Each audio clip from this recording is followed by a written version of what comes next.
যিনি একসময় দাপুটে বাম নেতা, জোড়া খুনের দায়ে যাকে 12 বছর জেল খাটতে হয়েছিল। All these are concocted story like anything made by some political person.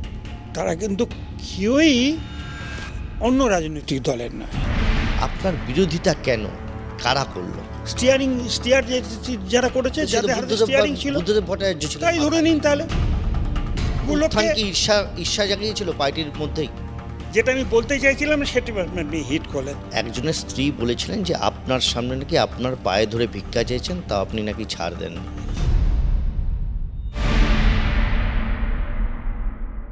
Case ডায়েরিতে এর আগে বেশ কয়েকজন এসছেন যারা পুলিশ অফিসার অথবা আইনজীবী, তারা তাদের না বলা কথা বলেছেন। এই প্রথম কেস ডায়েরিতে এমন একজন অতিথি যিনি একসময় দাপুটে বাম নেতা, কিন্তু জোড়া খুনের দায়ে যাকে 12 বছর জেল খাটতে হয়েছিল। সামনে নির্বাচন, তাই এই ধরনের অতিথি আজ আমাদের মধ্যে আছেন।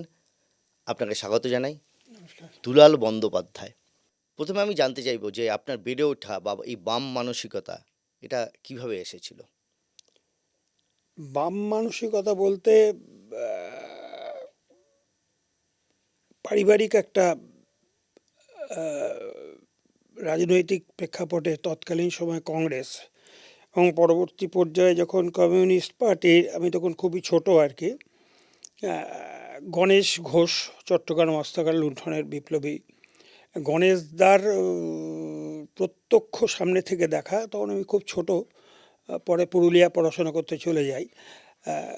গণেশদা আমাদের বাড়িতে থেকেই ওনার প্রচারটা করতেন এবং ওখান থেকেই উনি নির্বাচিত হয়েছিলেন আর কি।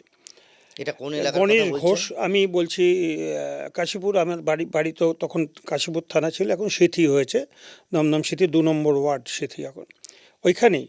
তো গণেশদাদের দেখা এবং একটা পরিমণ্ডলের মধ্য দিয়ে, এবং আমার যৌথ পরিবার, সেখানে আমার বড় জ্যাঠার ছেলে, বড় জ্যাঠা ফার্স্ট ক্লাস ম্যাজিস্ট্রেট ছিলেন, তার ছেলে গোয়েঙ্কা কলেজের প্রিন্সিপাল হয়েছিলেন, অমর ব্যানার্জি। তাদের রাজনৈতিক পরিমণ্ডল এবং তাদের রাজনৈতিক শিক্ষা দীক্ষা যেটা আমাকে আকৃষ্ট করেছে স্বাভাবিক নিয়মে। ফলে আমার গোটা পরিবারটাই আর কি, যৌথ পরিবার তখন ছিল, ফলে একটা রাজনৈতিক ধ্যান ধারণার মধ্য দিয়েই ওরা তারপর পুরুলিয়া চলে যাওয়া, তারপর পুরুলিয়ায় গিয়ে ওখানে পড়াশোনা করা এবং পুরুলিয়া হায়ার সেকেন্ডারি 11 ক্লাস তখন ছিল, ওখানে পড়াশোনা করা এবং 67 সালে আমি যখন উত্তীর্ণ হই আর কি হায়ার সেকেন্ডারি, ওই যেদিনকে রেজাল্ট বেরোয় তার পরের দিনই ওখান থেকে আমার পার্টিতে প্রত্যক্ষভাবে অনুপ্রবেশ আর কি, পার্টিগতভাবে সদস্যপদ পাই। এবং অত্যন্ত গর্বের ব্যাপার সেটা হচ্ছে যে রেজাল্ট বেরোবার কিছুদিন পরেই পুরুলিয়ার রাস ময়দানে একটা সভা হয়, সেখানে জ্যোতিবাবু ছিলেন, এবং জ্যোতিবাবুর মিটিংয়ের পরবর্তী পর্যায়ে একটা পার্টি ক্লাস হয়। সেই ক্লাসে সমর মুখার্জি, দীনেশ মজুমদার, নকুল মাহাতো এরা উপস্থিত। নকুল মাহাতো তখন পার্টির সেক্রেটারি জেলার এবং রাজ্য কমিটির সদস্য ছিলেন। ওনাদের উপস্থিতিতে তখন আমাকে নকুলদার ভাষায়, ওখানকার পুরুলিয়ার ভাষাটা এখনও পর্যন্ত আমার মনে আছে, দুলাল তুমি এখন, আমার ভালো নাম হচ্ছে সুব্রত, তুমি এখন যাবে নাই, ওদের নেতারা আসবে, কথা আছে তোমার সাথে। তা পুরুলিয়ার নামোপাড়ায় জেলা পার্টি অফিসটা ছিল, তো সেইখানে যখন আমি যাই আর কি, বাসুদেব আচার্যও ছিলেন, সেই দিনকে আমি প্রথম পার্টিতে সদস্যপদ পাই আর কি, আমাদের পার্টিতে যা নিয়ম সে অনুযায়ী পাই। এবং তারপরে তো এখানে চলে আসি, এখানে সে বঙ্গবাসী কলেজে ভর্তি হই, জুলজি বটানি কেমিস্ট্রি নিয়ে পড়াশোনা করি। তার পরবর্তী পর্যায়ে ধরুন ধীরে ধীরে ওই 67 সালে পরে আন্দোলন, বড় ওই বঙ্গবাসী কলেজ, তারপরে নকশালাইটদের সাথে 69 সালে লড়াই, তারপরে সরকার ভেঙে যাওয়া, প্রত্যক্ষ লড়াইয়ে অংশগ্রহণ করা, আদাবাদী সন্ত্রাসের বিরুদ্ধে, মানে কংসালদের বিরুদ্ধে লড়াই চোখের সামনে, এবং বুলেট বিদ্ধ হয়েই চোখের সামনে মানে আমাদের বুলেট বিদ্ধ মানে ঘটনাটা কি ঘটেছিল? বুলেট মানে নকশালদের সাথে যুদ্ধ মানে মুখোমুখি লড়াইয়ে আপনার গুলি লেগেছিল? হ্যাঁ আমার গুলি লেগেছিল এবং মারাত্মকভাবেই আমি আহত হই আর কি। তারপরে এলাকা ছেড়ে যেতে হয়, ছেড়ে গিয়ে অঞ্চল আস্তে আস্তে যখন একটার পর একটা ওই লড়াইয়ের মধ্য দিয়ে একটা একটা দখল হয়ে যায় আর কি জায়গা, কংগ্রেস এবং নকশাল এবং আরপিএফ এদের এই সেই কুম্ভিং অপারেশন অঞ্চলে তার কাটা ফেলে গুলিগোলা চালানো এই সমস্ত প্রত্যক্ষভাবে সেই লড়াই থাকতে হয়েছে পার্টির কর্মী হিসাবে। তারপরে গুলি সেটা লাগার কি পরে অস্ত্রের কারণে আপনারা হেরে গিয়েছিলেন? মানে অস্ত্রের কারণে না, ডাইরেক্ট রাষ্ট্রের কারণে। আচ্ছা। তা যদি আপনি প্যাট্রিক ময়নিহানের লেখা পড়েন তৎকালীন সময়ে, সেখানে দাঁড়িয়ে তিনি বলেছিলেন নকশালদের উৎপত্তি কিভাবে হয়েছিল তৎকালীন কংগ্রেসের, সেখানে পরিষ্কার লেখা আছে, এটা তো আপনি জানবেন আর কি।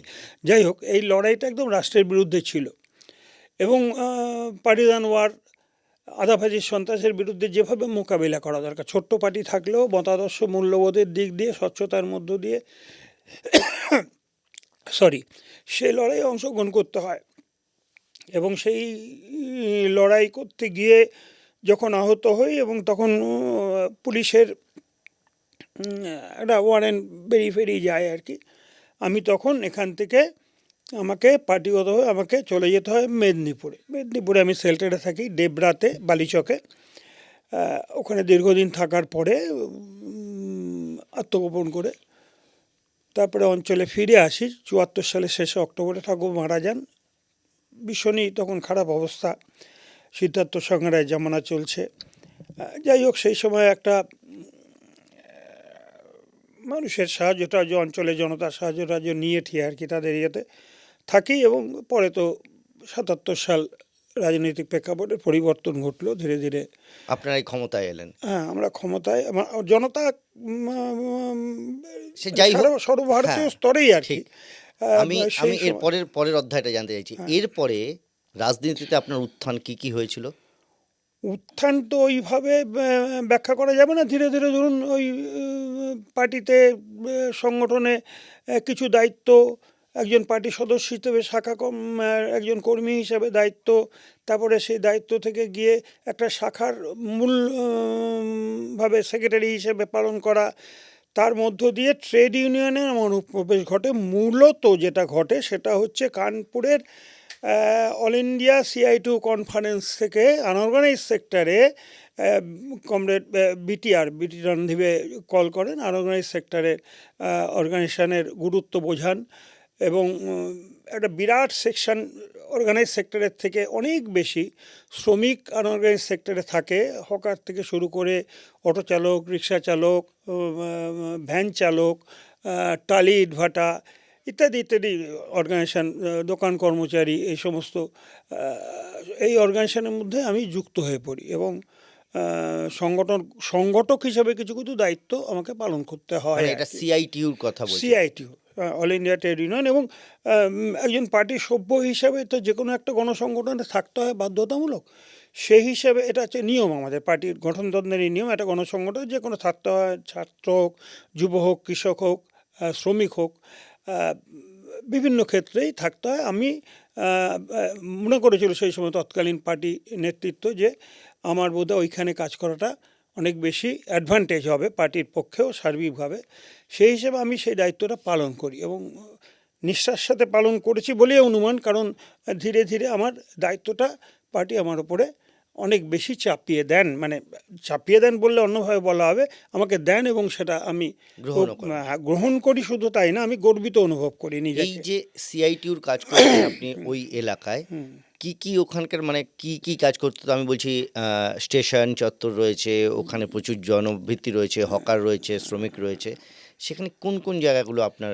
আমি ধরুন, আমি তো রাজ্য সম্পাদকও নির্বাচিত হয়েছি, আর যখন আপনি দেখেছেন জেলে যখন ছিলাম, জেলে বসে আমি রাজ্য সম্পাদকও নির্বাচিত হয়েছি। এখন মানে প্রত্যেকটা অর্গানাইজেশনে দোকান কর্মচারী থেকে শুরু করে, অটো থেকে শুরু করে, রিক্সা চালক থেকে শুরু করে, টালি ইটভাটাটা কলকাতার মধ্যে সেইভাবে নেই ঠিক। বলে, এই প্রত্যেকটা অর্গানাইজেশন মূলত রেল হকার এবং স্ট্রিট হকারের সাথে আমি প্রত্যক্ষভাবে যুক্ত ছিলাম, এবং সম্পাদকের দায়িত্ব আমি পালন করেছি আর কি। মানে এটা কি সম্পাদক বলতে আপনি তো একদম মানে রাজ্য রাজ্য সম্পাদক, হ্যাঁ রাজ্য। সেটা পরবর্তী ক্ষেত্রে, কিন্তু সেই সময় 2002 এর আগের পর্যন্ত সেই সময় আপনি তখন কি পদে ছিলেন? তখন ওই সিআইটিউর এই আরঙের সেক্টর করতাম এবং জোনাল কমিটির অন্যতম একজন সদস্য ছিলাম। আমাদের জোনাল কমিটি ধরুন ওই কাশীপুর 1 নম্বর ওয়ার্ড থেকে শুরু করে 2 নম্বর সিথি, টালা, চিতপুর, কাশীপুর, পাইকপাড়া আপ টু বাগবাজার, 7টা ওয়ার্ড নিয়ে একটা করে জোনাল কমিটি হতো। সেই জোনাল কমিটির নির্বাচিত সদস্য আমি ছিলাম আর কি, এবং সেখানেও আরগানাইজ সেক্টরের মূল দায়িত্বটা আমার ওপরে ছিল। পার্টি দিয়েছিল সংগঠক হিসেবে কাজ করার দায়িত্বটা পার্টি। এই যে রাজনীতির সঙ্গে যুক্ত হলেন, রাজনীতির সঙ্গে ওতপ্রোতভাবে জড়িয়ে পড়লেন, ব্যক্তিগত জীবন, ফ্যামিলি? ব্যক্তিগত জীবন বলতে আমি তো প্রথম জীবনে ফেরিয়ালার কাজ করতাম। ফেরিয়ালা বলতে ওষুধ কোম্পানির বিভিন্ন জেলাতেও আমাকে যেতে হয়েছে, থাকতে হয়েছে। যেহেতু পুরুলিয়ায় পড়াশোনা করতাম, পুরুলিয়াটাকে আমি নিজে বেছে নিয়েছিলাম আউট স্টেশন হিসাবে।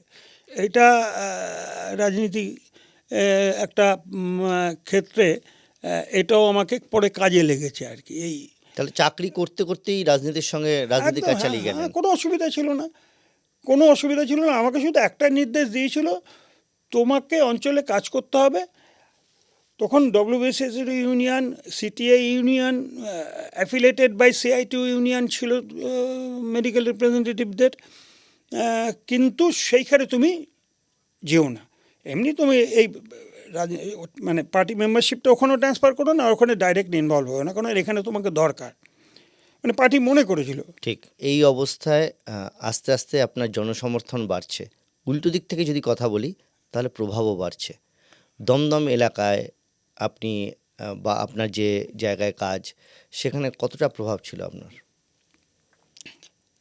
এটা আপনি যদি বলেন সেটা তো আমি ওই বিচারে আনতে পারবো না, কারণ না, পারবো নিজে না তো এই বুঝতে জন্য। পারবেন, রাস্তায় বেরোলে না, সব মানুষজন আসা। সেটা ক্ষেত্রে আমি ঠিক আছে, আপনি জনসমর্থনটাই বলুন, প্রভাব দরকার নেই। না, প্রভাব জনসমর্থন বলতে আমি যেটা বুঝি আর কি, আমি যে আদর্শে, আমি যে মূল্যবোধে বিশ্বাস করি, এইটা যদি যে কোনো মানুষ, দুলাল ব্যানার্জি বলে কথা নয়, যে কোনো মানুষ, আমি যে আইডিওলজিতে বিশ্বাস করি সেটা যদি সততার সাথে, নিষ্ঠার সাথে আমি প্রয়োগ করি জনতার মধ্যে, তাহলে স্বাভাবিক নিয়মের অ্যাকসেপ্টেন্স বাড়বে। Such as I am telling you at that moment আমি ডাইরেক্ট পার্টির সাথে ইনভলভ নই। ঠিক। আমি বামপন্থী, ঠিক। আমি যে কোনো বামপন্থী কর্মীদের থেকে অনেক বেশি advance. Now I am 75, now still আমাকে দেখে বোঝা যাবে না যে মেরুদণ্ডের মধ্যে আমার, কালকেই এমআরআই করালাম, সেখানে একটা লাম্প হয়েছে, সেখানে ক্যান্সার কি না কিছু জানে না কেউ, যন্ত্রণা মাঝে মাঝে হয়। কিন্তু যদি লড়াই বলেন, একটা লড়াই ইন দ্যাট সেন্স, যে একটা অন্যায়ের বিরুদ্ধে সামনে দাঁড়িয়ে লড়াইয়ের যে মানসিকতাটা, সেই মানসিকতাটা আমার আছে। আছে বলতে আমি ছোট্ট একটা উপমা দিই। আমি যখন জেল থেকে বেরোই তখন আমাকে মাঝরাতে বলা যেতে পারে ব্যাপক হয়, আপনি কোয়ারি করে দেখবেন, আমি আমার কথা বিশ্বাস করতে বলছি না। ওই লোকে বলে না, ঝাঁটা লাঠি নিয়ে বেরিয়ে এলো। আমার বাড়িতে যখন আক্রমণ হয়, আমাকে ঢুকতে না করেছিল অনেকে। আমাকে রাজদা বললেন, করলেন যে তুমি এখন ঢুকো না, তোমার বিরাট ব্যাপার। কারণ 50-60-100টা ফ্লেক্স পড়ে গেছিলো, দুলালে কালো হাত ভেঙে এলাকায় ঢুকতে দিচ্ছি না, দেবো না, ওখানে যারা নেতৃত্বে ছিল তৃণমূলে ফিরে। তা ওই রাত্রিবেলা আমাকে পাড়ার সমস্ত, মানে আমি খুব গর্বের সাথে বলছি, এখনও পর্যন্ত ওই অঞ্চল থেকে আমরা জিতি ওই 2, 3, 4টে পার্টে। হ্যাঁ, আমাকে বললো, দুলাল তুমি বেরোবে না। আমার বয়স্ক যারা মহিলা আছেন, ছোটরা, দুলাল বেরোবে না, অমুক না তমুক না। তারা একেবারে আক্ষরিক অর্থে বটি ঝাঁটা নিয়ে বেরিয়ে আমাকে প্রজেক্ট করেছে। এবং আমি শান্তনু সেনকে বলেছিলাম, গতকালকেও একটা জায়গায় আমার কথা হলো, একটা টেস্ট করাতে গিয়ে আল্ট্রাসাউন্ড ওটা দিয়ে কথা হলো। তো আমি একটা কথাই বলেছিলাম যে দেখ, আমাকে যতই ভয় দেখা, আমি ভয় পাচ্ছি না। সমস্যাটা হইতে যতই ভয় দেখা, আমার মা এখনও বেঁচে আছেন, তখন মা বেঁচে ছিলেন আর কি 14 সালে। আমার মা বেঁচে আছেন, মাকে গিয়ে জিজ্ঞেস কর, দুলালদাকে এত চমকাচ্ছি, এত ভয় দেখাচ্ছি, কেন ভয় পাচ্ছেন? আসলে আমার জন্মের সময় মা বাবা আমাকে এতটুকুনি টেনশন ভয় দেয়নি, ফলে আমি পাচ্ছি না, আমি কি করব, তোরা এত চমকাচ্ছে আমি ভয় পাচ্ছি না। ফলে সেই দিনকের পর থেকে আমি আমার জায়গায় যে চিন্তা নিয়ে আমি একটা ষড়যন্ত্রের শিকার হয়ে জেলে যে মেজাজ নিয়েছিলাম 13 বছর ছিলাম, 12 বছর নয়, আমি সেই মেজাজ নিয়ে আজও চলি কিন্তু পথে ঘাটে রাস্তায়। এতটুকুনি আমার মনে হয়নি কোনো দিন যে আমাকে ভয় দেখাচ্ছে আমি ভয় পাবো। ভয় দেখানো দূরের কথা, যে কোনো লোক হেয় দৃষ্টিতে তাকায়নি আপনার দিকে, খারাপ দৃষ্টিতে? কোয়েশ্চেন ডাজ নট অ্যারাইজ, কোনো দৃষ্টিভঙ্গিতে দাঁড়ায়নি। আমার সেটা সমস্যা হয় যেটা, সেটা হচ্ছে ধরুন আপনি ট্রেনে বসে আছেন, আমি সামনে এসছি, পাশের লোককে দুলাল ব্যানার্জি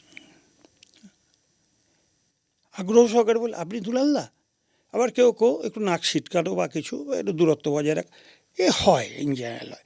সবাই যদি আমার বন্ধু হয় তাহলে গণ্ডগোল বুঝে নিতে হবে যে আমার বহুত ডিফেক্ট আছে। 2002 চলে আসি, কি হয়েছিল ঘটনাটা? প্রথমে আপনি কি শুনলেন? কোথায় কি শুনলাম? আপনি কি শুনলেন 2002 এর যে ঘটনাটা ঘটেছিল সেটা? 2002 সালের ঘটনাটা আপনার সবচেয়ে ভালো হতো যদি আপনি অঞ্চল ঘুরে আসতেন। যাই হোক, that is not the question. Question is zone অফিসে একটা আমন্ত্রণপত্র এলো যে রবি সরকার 24 পরগনা পূর্ব সিথিতে ওর ভাইপো স্মরণ সভা আছে, ও জেলা যুব আন্দোলনের নেতা ছিল। সেই সভায় আমার যেহেতু লাগোয়া আমার একদম ইয়েটা স্টেশন অঞ্চলে, সেইখানে আমাকে উপস্থিত থাকতে হবে, কন্ডোলেন্স মিটিং আর কি। কত তারিখ এটা? এটা হচ্ছে 2002 সালের 4 মার্চ। 2002 সালের 4 মার্চ এই স্মরণ সভাটা। এখন এইটাতে আমি যাওয়ার ফলে আমি গেলাম 6:30 7টার সময়, গিয়ে ওখানে যথারীতি যা কন্ডোলেন্স মিটিং হয়, বক্তব্য রাখা, এবং অনেক নেতৃত্ব, সুভাষদা তখন বেঁচে ছিলেন, সুভাষদারাও গেছিলেন, এখন অনেকে বেঁচে আছেন, ওইখানে ছিলেন, প্রতিষ্ঠিত মানুষরা ছিলেন। সেখান থেকে 9:30 নাগাদ তখন মোবাইল ফোন বেরিয়ে গেছে, ছোট, 2002 সালে এই অ্যান্ড্রয়েড বেরোয়নি। আমার কাছে ফোন গেল যে দুলালদা এখানে এরকম দুজনের নাম বললো। দুজনের নামটা আমার কাছে পরিচিত, আমাদের অঞ্চলে ছিনতাই করে, ওই ট্রেন থেকে ছিনতাই করে, তারা এরকম হয়েছে, স্টেশন থেকে তাড়া করেছে, মানে দীপক বলে একজন, দমদম স্টেশন থেকে ছিনতাই করেছে। দীপক বলে একজনের পিসিমা কল্যাণী এক্সপ্রেসে যাচ্ছিল, ছিঁড়েছে, দৌড়ে যখন এসে এরা তাড়া করার পরে দৌড়ে এসে কুমারশ্বরী স্কুলে ঢুকে গেছে। আর যারা নাকি দমদম স্টেশনের উপর ছিল, তারা তো দমদমের রাস্তাটা অনেকেই চেনে না, ট্রেন ওখানে জংশন স্টেশনে অনেকে নেবে, অন্য বিভিন্ন লাইনে যায়, 2-1 জন চেনে। স্কুলের ভেতরে ঢুকে যেতে যখন গেছে তখন সমস্ত 250-300 লোক ঢুকে যায়। আর ঠিক লাগোয়া সেখানে পার্টি অফিস, একদম স্কুলের সামনে, এখনও গেলে সেই পার্টি অফিসের জায়গাটাও আছে, স্কুলটাও আছে, ঢুকে যায়। এবং তখন আমাদের ছেলেরাও যায়, ওরা তখন পেটাপিটি হয়, মানে বেধড়ক পেটাপিটি হয় আর কি। একজন ওই পাঁচিল টপকে গিয়ে রাজাবাগান অঞ্চলে চলে যাওয়ার চেষ্টা করে, ওখানে পায়খানা পরপর স্কুলের মানে ল্যাট্রিনগুলো ছিল 7-8টা, অতগুলো ছেলে পড়াশোনা করে, আর একজন ওখানে ঢুকে যায়। তখন যেহেতু ওই বাইরের যারা নাকি তাড়া করেছিল, তারা তো সবাই কোথায় পায়খানা কোথায় কি জানে না, ফলে আমাদের ছেলেরাই এই পায়খানা খুঁজে একটাতে দেখে ঢুকে আছে, পেটাপিটি হয়। এবং সে পেটাপিটিটা চলে বেশ কিছুক্ষণ, আগে 7:30-8টা থেকে 9টা নাগাদ অবধি চলে। আমাকে খবর দেয়, আমি 9:30 নাগাদ আসি, এসে দুজনকেই রেস্কিউ করে, একজনকে রিক্সায় তুলে দিই, আরেকজনকে তুলে দিই। করে আসার পর আমি অন্য কাজে, মানে ওখানে পাবলিকও অনেক হালকা হয়ে যায় আমি যখন আসি। তারপরে আবার অঞ্চলে কিছু ছেলে পেলে, তাদের আবার রিক্সা থেকে টানে, নাবায়, মারধর, অমুক তমুক, এবং বাড়ির লোকেরা তারা আসে হসপিটালাইজ করা হয়, এবং হসপিটালে গিয়ে স্টেটমেন্টও করে। Now still I am carrying all those documents, fact I am telling you.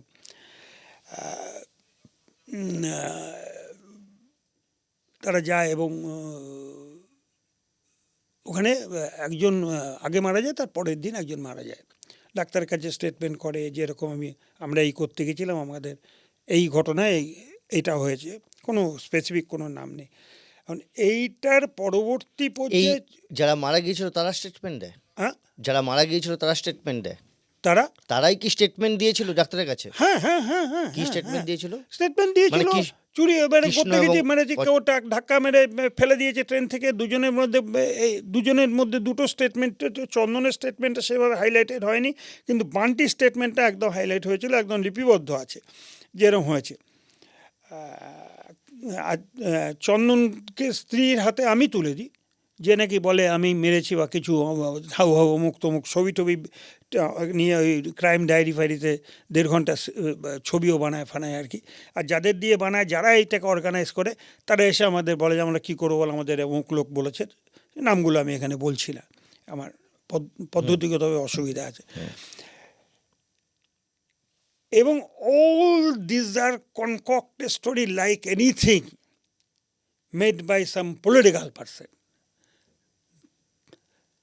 তারা কিন্তু কেউই অন্য রাজনৈতিক দলের নয়, সরি টু টেল ইউ, এটা হয়।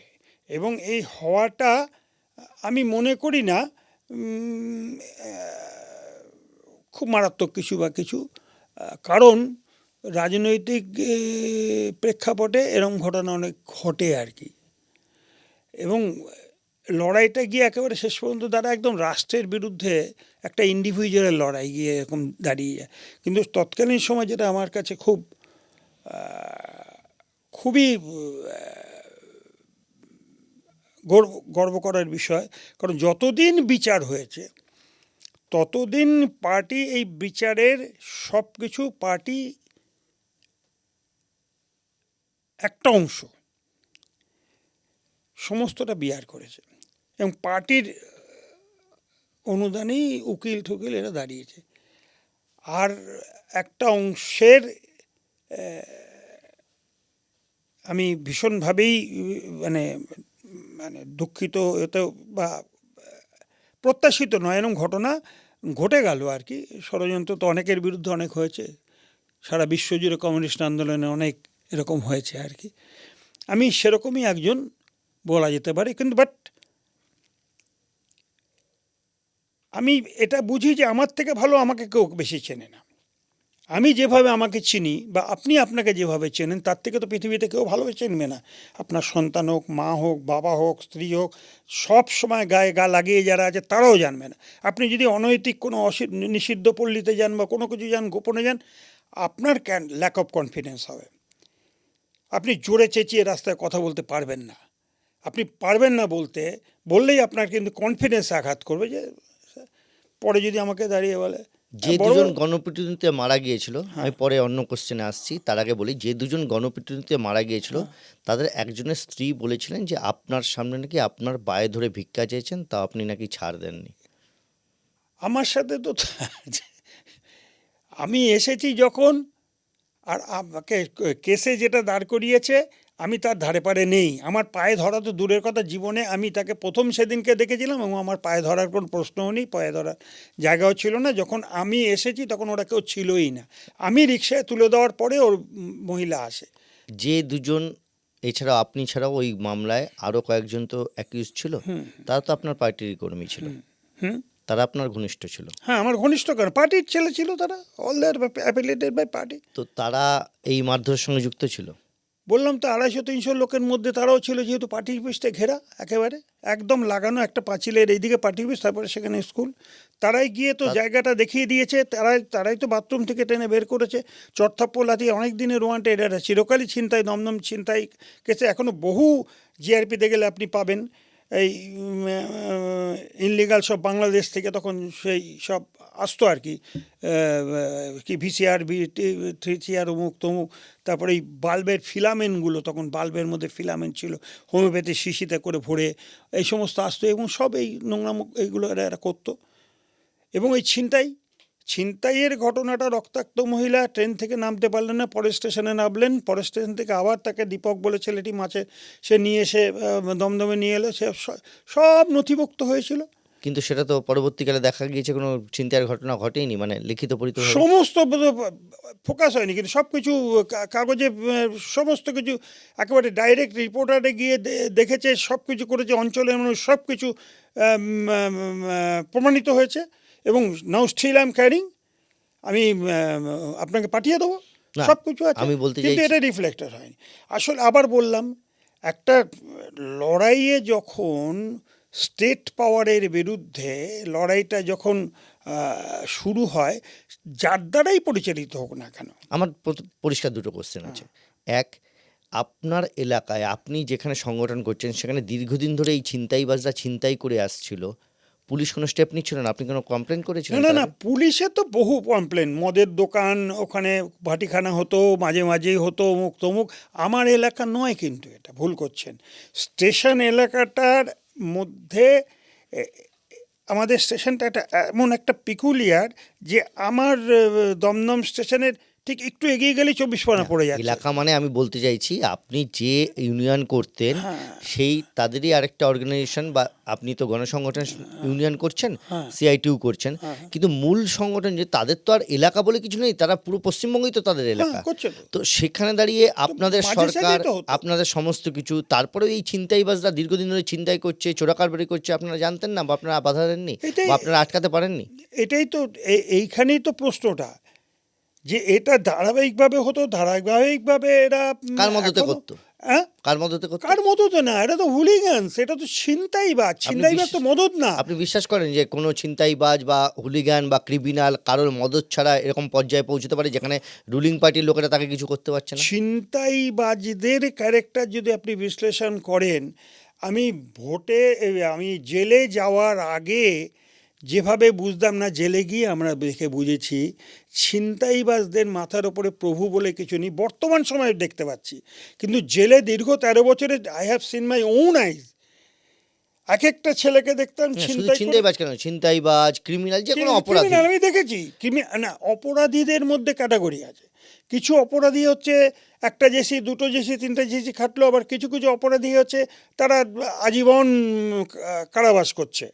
হ্যাঁ, তবে এই যে সেকশনটাকে আপনি বলছেন, যে সেকশনটা নিয়ে আপনি আমাকে প্রশ্নটা তুললেন, খুব কারেক্টলি তুললেন।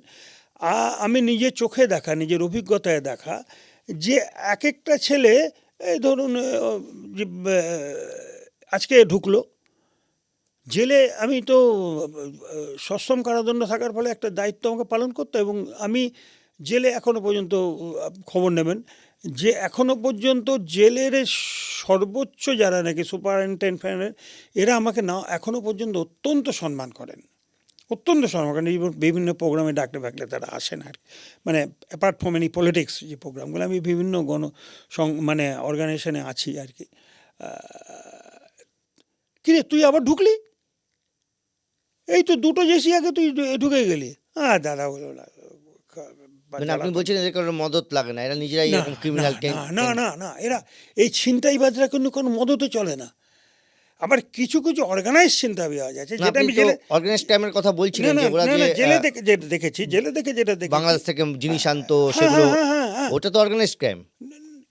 ওইটা বাংলাদেশ থেকে জিনিস আনতো, ওটা অর্গানাইজড বলতে তাদেরও আমি দেখেছি, নাম আমি এখানে বলছি না, তাদেরও দেখেছি।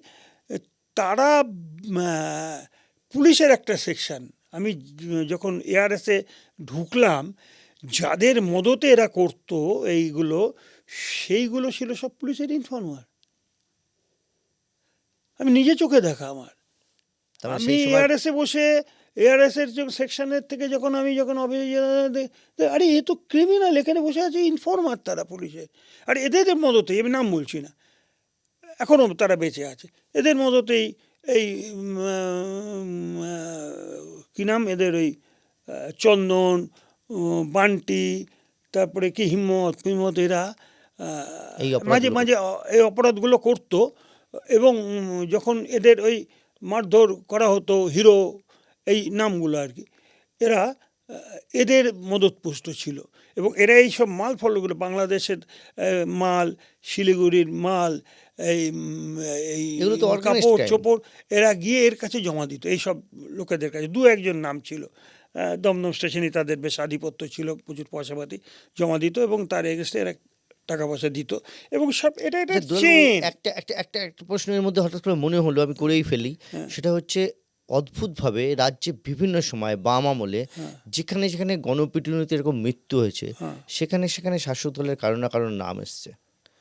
গণপিটুনি, গণরোষ, যা ইচ্ছা বলুন, সাধারণ মানুষের সমর্থন, ধরুন আনন্দমার্গীর ঘটনা, বা তার আগে আপনি ভাঙড়ে সেখানে পোলাইটে দুষ্কৃতীদের মেরে ফেলা হয়েছিল, বা আপনার ওখানে হয়েছে বিভিন্ন সময়। কেন বলুন তো এই ঘটনাগুলোর সঙ্গে সঙ্গে শাসক দলের আমি নাম? আপনাকে বলি, আপনি 4টে উদাহরণ দেবেন, আমি আপনাকে 20টা উদাহরণ দেবো যে জনগণ সেখানে পার্টির সিপিআইএমের কোনো বা বামপন্থীদের কোনো নাম নেই। আমার কাছে উদাহরণ না, আমার কাছে ছাপা আছে কাগজ, কারণ আমার সেই সময় দাঁড়িয়ে আমি যখন জেলে ঢুকে যাই তখন মানে আমাদেরই কমরেডরা। আনন্দমার্গীর ঘটনায় কোনো বামেরা জড়িত নয়? আনন্দমার্গীর ঘটনায় তো যিনি যুক্ত ছিলেন তিনি তো স্বপন চক্রবর্তী, সে তো একেবারে ডাইরেক্ট যুক্ত, প্রমাণিত হয়েছে, সে তো এখন তৃণমূলের লিডার, সেটা এখন তৃণমূলের এখন কি লিডার। করছে না? আমি বলছি বামেরা যুক্ত ছিল কি ছিল না না? কি সে আপনি বলছেন সেই সময় যে এটা যে যুক্ত বা যুক্ত নয়, এটার ক্ষেত্রে বামেরা যুক্ত, বামেদের শাসন সেখানে ছিল, কিন্তু বামেদের শাসনের ফলে সেখানে যদি এই জাতীয় ক্রাইম বা কোনো কিছু হয় তাহলে কিছু শাসকের বর্তা, এই ব্যাপারে কোনো সন্দেহ নেই। কিন্তু ইন্ডিভিজুয়াল নাম যদি কিছু বলেন তাহলে এটুকুনি বলতে হবে যে সেই সময় দাঁড়িয়ে যে ঘটনা ঘটে সেই ঘটনায় যারা যুক্ত, দু একজনের নাম আমি যেমন বললাম স্বপন চক্রবর্তী, তার অবস্থান কি, আর দুলাল ব্যানার্জির বর্তমান অবস্থান কি, তৎকালীন সময়ে যে পিটিয়ে চন্দনকে কিংবা বান্টিকে মারা হলো সেই সময় দুলাল ব্যানার্জির অবস্থান আর আজকে দুলাল ব্যানার্জির অবস্থানের মধ্যে কি আপনি কোনো ফারাক দেখছেন? না, দেখছেন না। আপনি দেখলেও আমি দেখছি না, কারণ সেই অবস্থান নিয়ে যেই জায়গা থেকে আমি দাঁড়িয়েছিলাম, এত নির্যাতন, এত অপমান, এত আমার নিজেকে প্রমাণিত করতে হয়েছে আমাকে, আজকে টিভি চ্যানেলে বসে ডাকা হচ্ছে এবং সেখানে সামথিং কনফিউশন আছে রিগার্ডিং দুলাল ব্যানার্জি, যা শুনেছি, যা দেখেছি, যা বুঝেছি, আর দুলাল ব্যানার্জির বর্তমান চালচলনের ক্ষেত্রে হেলেনেমেন্ট ডিফারেন্স আছে বলেই আজকে এই বৈঠকে আপনি আমাকে ডেকেছেন। You are rather confused, don't take it otherwise, due respect, just I am telling you. And এইগুলো আপনি স্বপন চক্রবর্তীকে ডাকছেন না, কিন্তু জানি না ডাকবেন কি না, যে আপনি তখন এইখানে মূল ছিলেন, আজকে তো তৃণমূলে চলে গেলেন, কই দুলাল ব্যানার্জি তো যায়নি। প্রশ্নটা হচ্ছে, আমি কি মারামারি করিনি? আমি কি রিভলভার ধরিনি? আমি কি বোম মারিনি? হ্যাঁ, মেরেছি। 70-এর দশকে, বিগত শতাব্দীতে 70-এর দশকে করতে হয়েছে। আমি তো একটু আগে বললাম আমি গুলি খেয়েছি, আমি গুলিতে আহত হয়ে দীর্ঘদিন আমি আজকন লাইফ ছিলাম, আমার ডাকনাম পাল্টানো হলো, দুলালে বাদ দিয়ে লাল নামে হলাম আমি ওয়ান্টেড। প্রশ্নটা তা না। আমি এটা বলুন, এটা কি দূর বাদ দিয়ে কি কি এটা? না, এটা হচ্ছে ওই যখন Wanted পুলিশ খুঁজে বেড়াচ্ছে নামবে, আপনার? তখন আমার না দুটা উল্টে বাদ দিয়ে দেওয়া হলো আর কি। আচ্ছা। কমরেডরা যোগাযোগ ফোগাযোগ, তখন তো আর হতো যোগাযোগ হতো, ফোনের ব্যাপার ছিল না, লালদা এরমভাবে আমি দীর্ঘদিন বালিচকে ছিলাম, দীর্ঘ কয়েক বছর, তারপরে ফিরে এলাম। যাই হোক, এখন এইগুলো থাকবে না কোথা থেকে, ঠিক হলো? সবটাই করেছেন আপনি রাজনীতির জন্য, হ্যাঁ, রাজনৈতিক কারণে। একদম একটা ক্লাস অ্যাটিটিউড থেকে আমার লড়াইটা, কিন্তু ক্লাস থেকে একদম। আমি বুঝি দুনিয়াতে দুটি জাত আছে, আমি সেকুলারিজমে বিশ্বাস করি না। কেন? আমি বিশ্বাস করি দুটো জাত, খেটে খাওয়া, লুটে খাওয়া, সেখানে সেকুলারিজম আছে কেন? 2002-এর 4 মার্চ এই ঘটনা ঘটলো, দুজন মারা গেল, পিটিয়ে খুনের অভিযোগ। আপনি এই ঘটনার পরে আপনি কি কি বুঝতে পারছিলেন?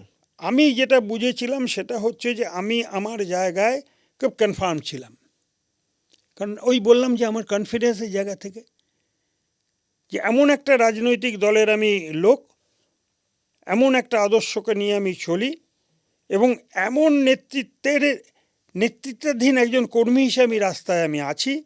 ফলে তারা, আমি যেটা ভাবছি, অর্থাৎ আমার ভাবনাটা কি, আমার পজিটিভ ভাবনা, এবং আমি যেটা সত্য সেটাকে আমি বিলং করি, আমার ভেতরে রয়েছে, সেই বিচারটা আমি সেই নেতৃত্বের কাছ থেকে আমি পাবো বলে ফুল কনফিডেন্স ছিলাম। ফলে আমি বাড়ি থেকেও বেরোই, মানে চলে গিয়ে অন্য জায়গাও রাত কাটাইনি, কোনো মুহূর্তের জন্য করিনি। চৌঠা ঘটনা ঘটলো 4 মার্চ 2002 সালে ঘটনা ঘটলো। ঘটনার পরে 11ই এপ্রিল কেন আমাকে ধরা হলো? কি হয়েছিল, কিভাবে ধরা 11ই এপ্রিল মাঝরাতে শতিনেক পুলিশ এসে রাত্রির 12টা-1টার সময় উইদাউট এনি এফআইআর, ও আমার বিরুদ্ধে কোনো রকম কোনো এফআইআরের নাম নেই, এখনও পর্যন্ত নেই, পেপার বুকে এখনও পর্যন্ত নাম নেই, আমাকে প্রায় উলঙ্গ অবস্থায় টানতে টানতে লুঙ্গি ফুঙ্গি খুলে গেল, নিয়ে যাওয়া হলো। 15 মিনিটের মধ্যে দমদম থেকে লালবাজারে ঢুকিয়ে দেওয়া হলো মাঝরাতে। গোটা রাস্তা দিয়ে আমি দেখছি শুধু police van, police police police police. গোটা দমদম স্তব্ধ হলো, কলকাতা প্রায় স্তব্ধ হয়ে গেল। রাস্তায় পথে ঘাটে মানুষ, স্কুল ফুল বন্ধ হয়ে গেল। প্রতিবাদে সিপিআইএমের জন্য নয়, সিপিআইএমকে কোনো জায়গায় বন্ধ করেনি। অন্য কারোর হলে হতো কিনা জানি, কেন তার আগে অনেকে অ্যারেস্ট হয়েছে। এইটা কিন্তু সেই রিয়াকশান হয়নি, কিছুই হয়নি, অ্যারেস্ট করে নিয়ে চলে গেছে এই কেসেই। কিন্তু যখন দুলাল ব্যানার্জিকে অ্যারেস্ট করা হলো, এবং অত্যন্ত কুৎসিতভাবে অ্যারেস্ট করা হলো, নিয়ম নীতি লঙ্ঘন করে, স্টেট কী জিনিস তখন আমি বুঝেছিলাম, যারই অধীনে থাকুক না কেন, ওই যেরকম কি মারাত্মক। এবং নিয়ে গিয়ে আমাকে রাখা হলো সেকশানে, যখন রাখা হলো এআরএস নিয়ে গেল আফতাব আনসারি, এটা যে জায়গাটা, একটা বিশাল ঘর, এর 3 গুণ 4 গুণ, অন্তত 250-300 লোক থাকতে পারে সেখানে। একা আমি, আর ঠিক তার উল্টো দিকে জানলা দিয়ে দেখা, মানে দরজা দিয়ে দেখা যাচ্ছে খাঁচা দিয়ে আফতাব আনসারি। জেলেও তাই করেছিল, জেলে যখন গেলাম তখনও তাই করেছিল। এগুলো আমি ফেস করেছি। নিয়ে যাওয়ার পর কি ব্যবহার পেয়েছেন? দেখুন, আপনাকে যেটা বলার সেটা হচ্ছে এই, নির্দেশে কাজ করা একটা জিনিস, একটা অধ্যায়, আর আপনার ফিলিংসের মধ্য দিয়ে আপনার ভেতরের যে অনুভূতিগুলো, ভেতরের যে কেমিস্ট্রিগুলো, সেইগুলোর প্রকাশ মনুষ্যত্ব বোধ যাদের আছে, সেটা আমি লক্ষ্য করেছি ওখানে। দুর্ব্যবহার কেউ করেনি? আমি বললাম যে নির্দেশের জন্য যারা নির্দেশের, মানে আমি আরেকটু উপরে উঠতে পারবো, রাষ্ট্রের নির্দেশ পালন যদি করি তাহলে আমার পদোন্নতি হবে। আবার সচেতনতা, মূল্যবোধ, যে এই লোকটা তো কিছু করেনি, আমি তো জানি, আমার থেকে তো ভালো কেউ জানে না, কিন্তু আমাকে নির্দেশকে অ্যারেস্ট করে নিয়ে আসা হলো, ঢুকিয়ে দেওয়া হলো, এ কঠিন জায়গায় ঢুকিয়ে দেওয়া হলো। এর সাথে একটু ভালো ব্যবহার করা উচিত। খারাপ ব্যবহার কি পেয়েছিলেন, ভালো ব্যবহার কি পেয়েছিলেন? খারাপ ব্যবহার বলতে ধরুন পুলিশকে মিস ইনফেক্ট করা, না, এই আপনার সংবাদ আপনার সঙ্গে খারাপ ব্যবহার কি করা হয়েছে? সে ঢুকিয়ে একদিন আমাকে তো 19 দিন পুলিশ কাস্টাডিতে রেখেছিল। একটা দিন 1 ঘন্টার জন্য ও আমাকে এই রাখার মধ্য দিয়ে আমার বিরুদ্ধে কোনো খারাপ ব্যবহার করেনি। তারা নিয়ে গেছে, নিয়ে গিয়ে খাইয়েছে, কি খেতে চাই, অমুক তমুক নিয়ে সেকশানে নিয়ে বসিয়েছে। একদিন আমাকে উদ্ভট প্রশ্ন করেছিল, টেপ ফেপ চালিয়ে দিয়ে এআরএসের ঘরের মধ্যে ঢুকিয়ে।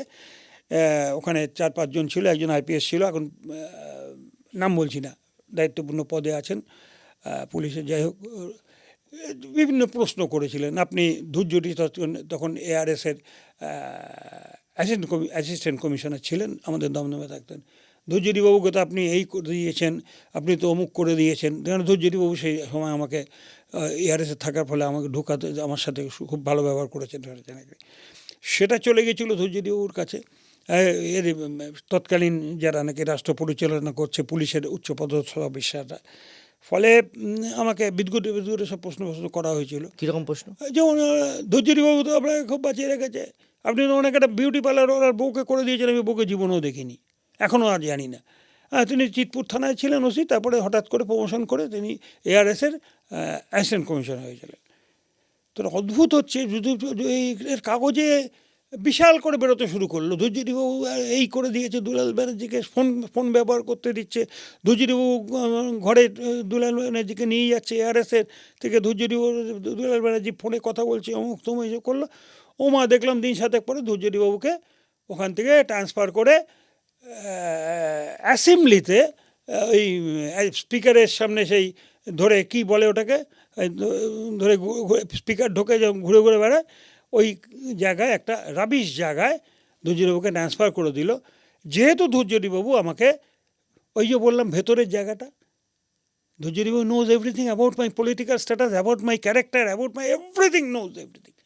ফলে ওনার মধ্যেকার মনুষ্যত্ববোধটা যখন পজিটিভ জায়গায় ইন ফেভার অফ মি, ঠিক আছে, বুঝলাম বাবু, কিন্তু বাকিরা বাকিদের আপনার মধ্যেও সঙ্গে খারাপ ব্যবহার করতো?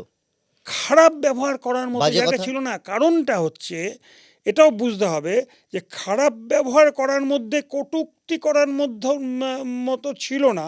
কারণ অল দে আর কনফিউজড অলসো, যে জানে না হঠাৎ করে দুলাল ব্যানার্জি একটা পলিটিক্যাল জায়গা থেকে তাকে আমরা অ্যারেস্ট করেছি একটা রং স্টোরিকে সামনে বানিয়ে রেখে, জানি না আবার আরও বড় কোনো নেতৃত্ব দুলাল ব্যানার্জিকে আবার নিয়ে আবার সস্থানে বসিয়ে দিলে তখন আমাদের অবস্থাটা কী হবে।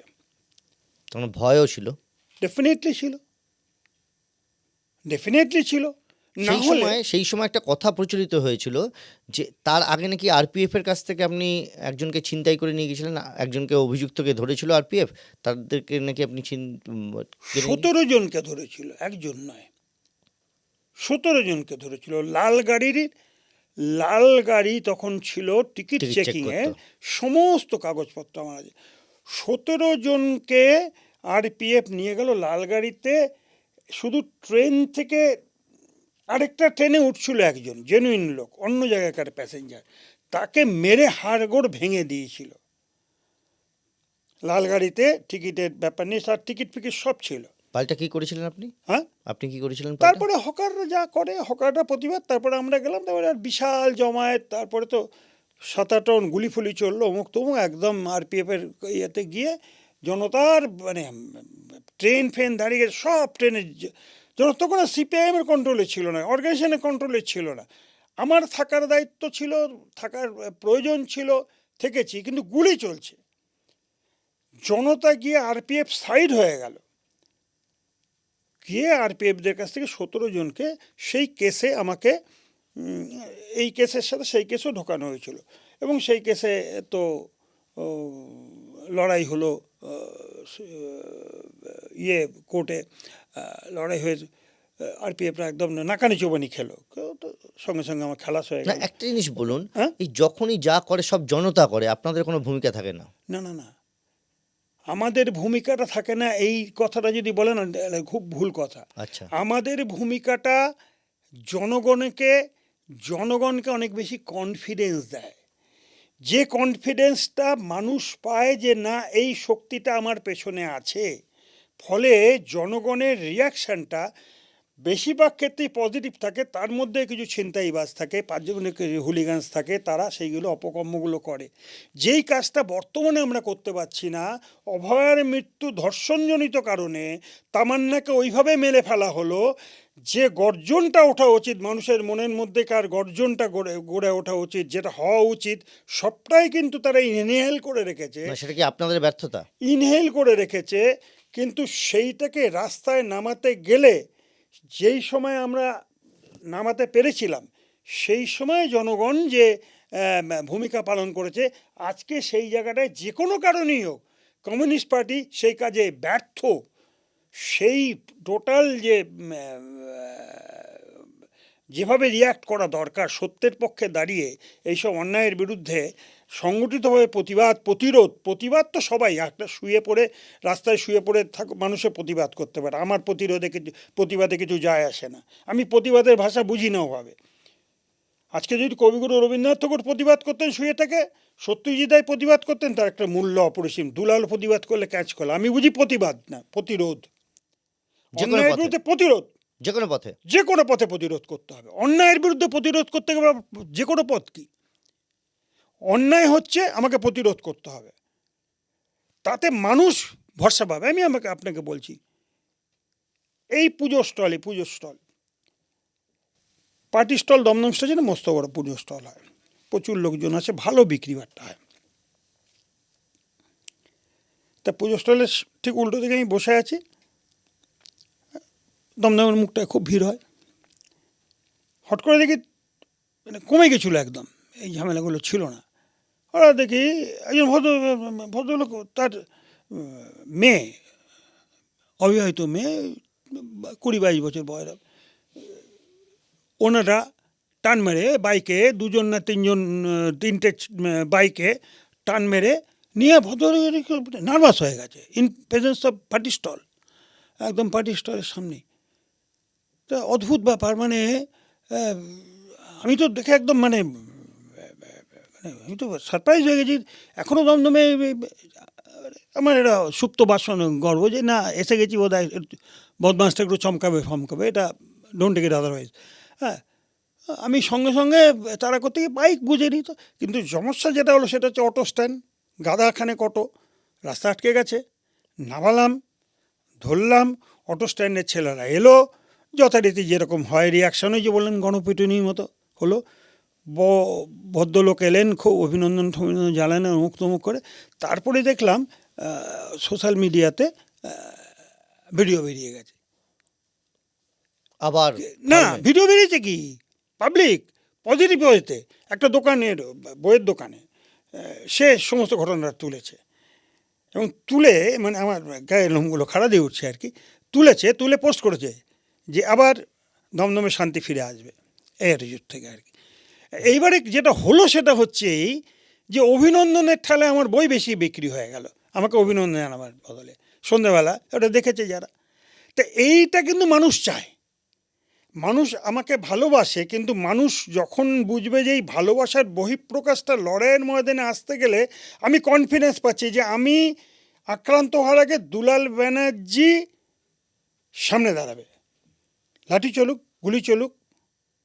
এবার যে কোনো- পাল্টা একটা কথা বলছি, এত মানুষকে সচেতন করেছেন, এত মানুষকে নিয়ে জনতা লড়াই করেছে, আপনি শুধু বুঝিয়েছেন বা পাশে থেকেছেন বা পজিটিভ আমি বলে নয়, কিন্তু আপনি বলে নয়, আপনি একটা ব্যক্তিত্ব, সার্বিক চিত্র সার্বিক। এটা। এত কিছু করেছেন, এত জনতার সব করেছে, আপনি শুধু পাশে থেকেছেন। এটা সেখানে আপনি দাঁড়িয়ে এটা আমি বললাম বলে আপনার রিয়াকশন হচ্ছে না, আপনি অনুভূতির মধ্য দিয়ে আমি বলছেন। অনুভূতির মধ্যে দিয়েই বলছি আপনাকে, আমি রিয়াকশনে পাল্টা রিয়াকশন দিই না, হ্যাঁ। সেটা আমার কাজ নয়। হ্যাঁ। আমি, আমার প্রশ্ন, এত কিছু করলেন, জনতা উঠলো, দাঁড়ালো, ব্যবস্থা নিল, পদক্ষেপ নিল ছিনতাইকারীদের বিরুদ্ধে, আপনার রাজনৈতিকভাবে আপনি যে দলের সঙ্গে যুক্ত, সেই দল আপনার পাশে থাকলো না পুরোপুরি? কমিউনিস্ট পার্টিটা আপনি কীভাবে চেনেন?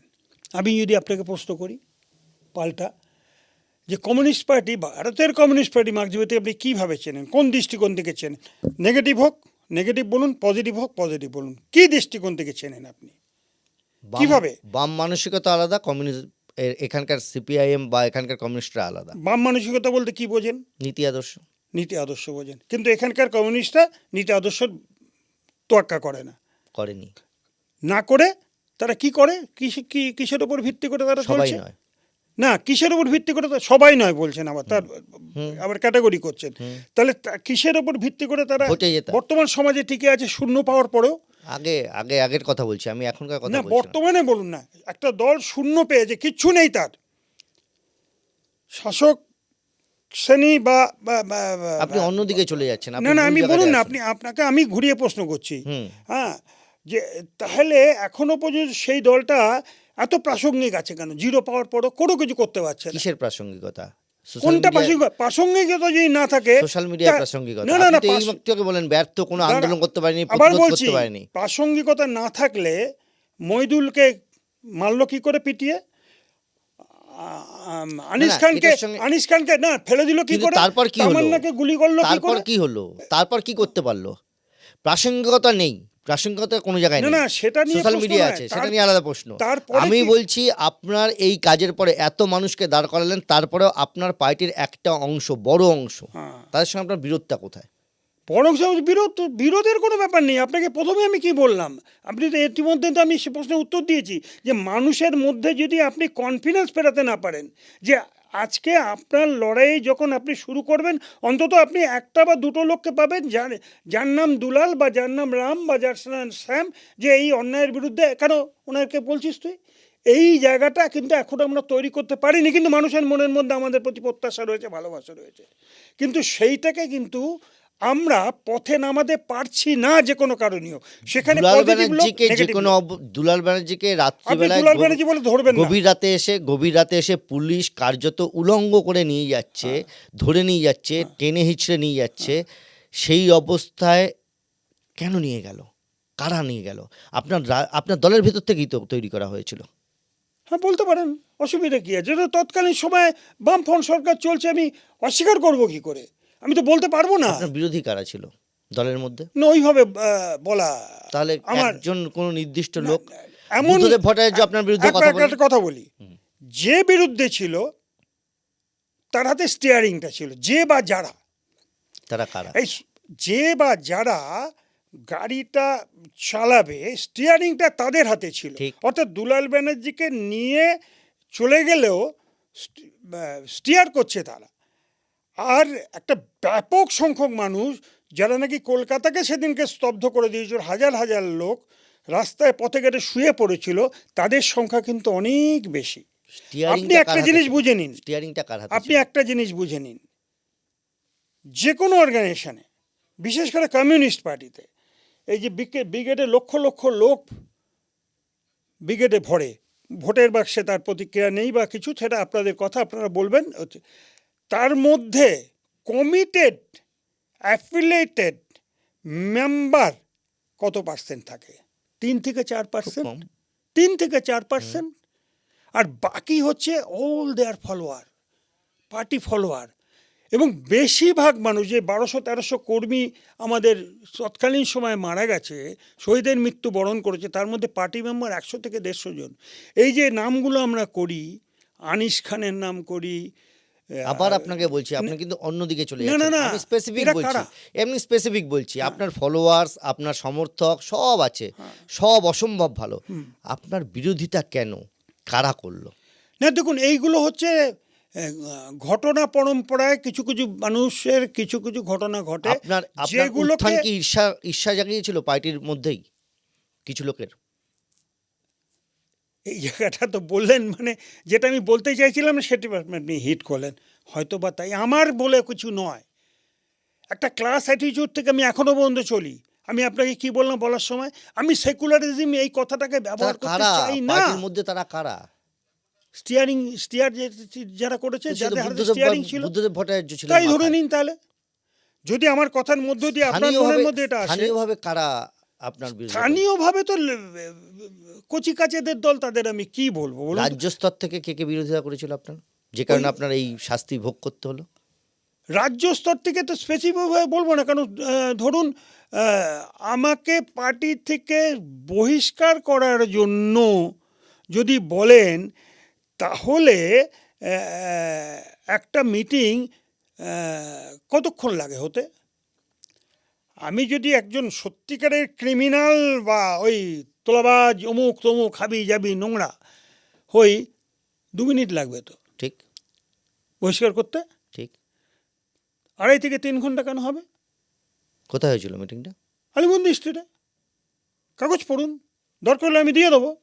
2.5 থেকে 3 ঘন্টা কেন মিটিং হবে? দুলাল ব্যানার্জিকে বহিষ্কার করা হলো, আইনের যেদিনকে ভার্ডিক হলো 29শে আগস্ট 2004 সালে, এতক্ষণ ধরে কেন হবে? What's the political reason behind it? Definitely সব কথা আমার মুখ দিয়ে বের করবেন কি করে? আপনি বিজ্ঞানটাকে ধরুন। না, বা কিছু কথা তো বলবেন, আপনি তো কিছুই বলতে চাইছেন না। আমি তো আপনার সবই বিরোধী বললাম। কারো কথা বলছেন না। আমি নাম ধরে কেন বলতে যাব? কেন নাম ধরে আমি বলতে যাব? নেন, বলবো কেন? তারা তো আমি তো সিচুয়েশন, না, আমি তো সিচুয়েশনটা বলছি। কমিউনিস্ট পার্টির ক্ষতি করেছে, না, কমিউনিস্ট আপনাদের পার্টির ক্ষতি করেছে। আপনাকে সরিয়ে দেওয়া মানে তো আপনাদের দলের ওখানে দুর্বল হওয়া। না, সেটা তো যদি মনে করেছে, তারা যদি মনে করে থাকে যে, বা মনে করেছে হয়তো একে সরিয়ে দিয়ে আরও লাভবান হবে, তাহলে সরি টু টেল ইউ, আবার বলছি যে আজকে খুব দায়িত্ব নিয়ে বলছি, কালকে আপনি ঘুরে আসুন অঞ্চলে গিয়ে, সিটি অঞ্চল কেন, সিটির ধারে পাড়ে অঞ্চলের ক্লাব সংগঠন অমুক তমুক দেখবেন একটাও সিপিআইএম এর কোনো ছবি নেই সেখানে।